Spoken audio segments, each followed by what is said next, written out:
The following video contains some light spoilers for Hades. If you have any interest in playing this game, pick it up. It is really worth your while. Hades was certainly not a game I expected to enjoy as much as I did. The only roguelike games I ever played before were Pokemon Super Mystery Dungeon and Rescue Team DX. Still, those are very disparate from Hades, so I had no idea what to expect. I picked up the game on the Nintendo Wii Shop after the nominations were announced for the Game Awards. It was nominated for 9 total categories, including Game of the Year. Naturally, the game caught my eye. I saw the game on sale when I got myself a lot of eShop money, so I bought it along with a few other games.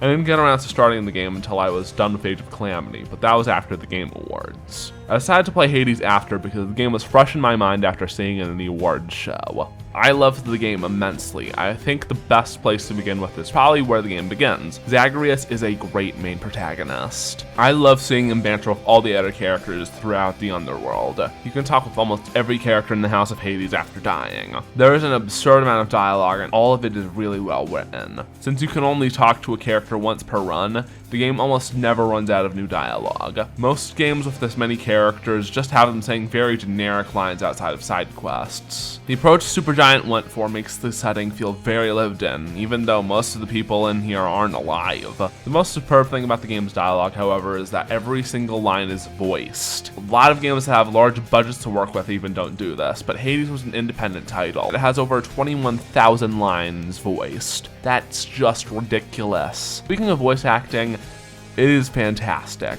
Every character has a distinct voice, which is extra notable because over half of the people who voice in the game have multiple roles.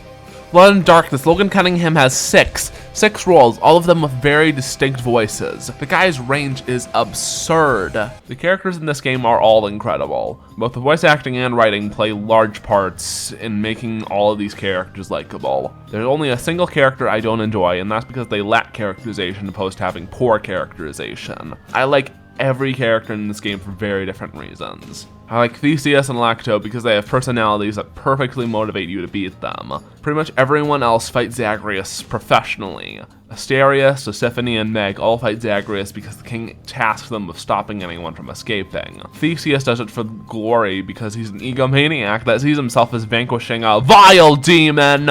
This is enhanced when you know pretty much anything about Theseus and mythology. Alecto also holds a similar effect. She delights in her work of stopping Zagreus because she wants to see him bleed.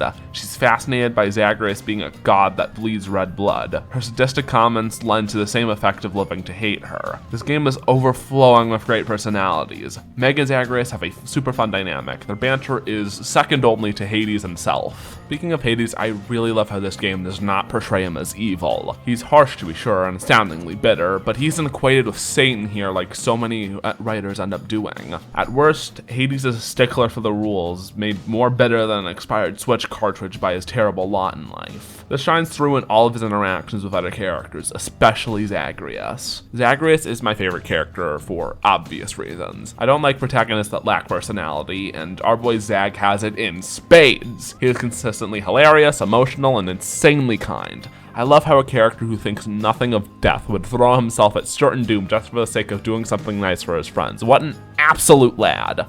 Another highlight is Skelly. I love how he's pretty much the only character who messes with Zagreus in the same way the young prince messes with everybody else. He's also mysterious entirely for the sake of a joke. He mentions an employer who pays him to stand in the courtyard and get beaten up by Zagreus. This goes nowhere, and I am here for it. Now, the only character I do not like is Lurny. They don't have a personality, which is kind of disappointing compared to all the other bosses. Lurny is a generic monster, while all the other bosses are actual characters. The other bosses banter with Zagreus, and most importantly, their fights are actually interesting. Lurny is simultaneously the worst boss and the worst character because the fight is astoundingly tedious.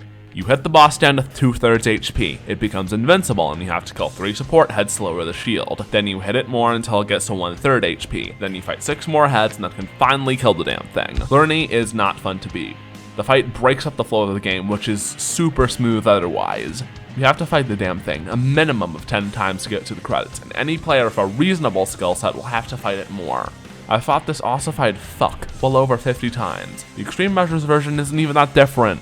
The arena just gets more lava to make it require more careful use of dashing. It's not challenging at all either. Every other boss required me to hone my skills and try out different strategies to beat them. Meanwhile, I can't even remember a time when Lernie killed me. As soon as I unlocked the Shield of Chaos, I managed to best Meg for the first time after about a half dozen attempts. Then I breezed through the entirety of Asphodel and made it a few rooms into Elysium. Lernie is only entertaining on the level of what Zagreus says right before the fight, and without bouncing off an actual character, it's not as funny or genuinely engaging. Speaking of Asphodel, I really like the arc of reuniting Orpheus and Eurydice. This whole quest line really speaks to the strength of the storytelling style of Hades. Before you can reunite them, Orpheus and Eurydice can't even be seen together. Orpheus appears in the House of Hades after commuting a sentence, and Eurydice only appears after you commute a sentence in Asphodel. Advancing Orpheus and Eurydice's stories by talking to them and giving them nectar is really nice. I adore how this game rewards players like this by making it so you have to talk to a character and revisit them after getting sent back to the House of Hades to advance their arc. Helps motivate consistent competency by locking some of the best arcs behind completing runs or at least advancing far enough in a run. These story progression elements make the gameplay loop extremely strong. I also love how these quests show that Zagreus is a good person. He wants to help his friends, so he helps Achilles and Orpheus reunite with lost love. Zagreus can only help his friends by doing one thing, however, attempting to escape his father's realm. This is where another strength of the game shines through. The gameplay is really fun. As I said in the intro, the dungeon crawling is different from anything I've ever played before. The weapons all have a very distinct feel to them.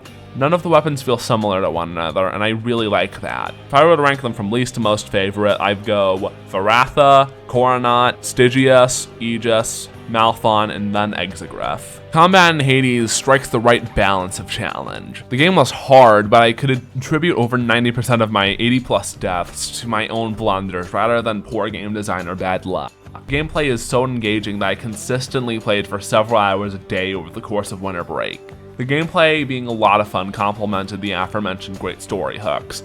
I really don't have much else to say here. The visuals are really good. I like how whenever a character shows off a new portrait, it's always during big moments, like when Zagreus uses this portrait before succumbing to the curse of Styx on the surface. I really like the sound design too. These sound effects feel really nice in my ear holes, and I love the music.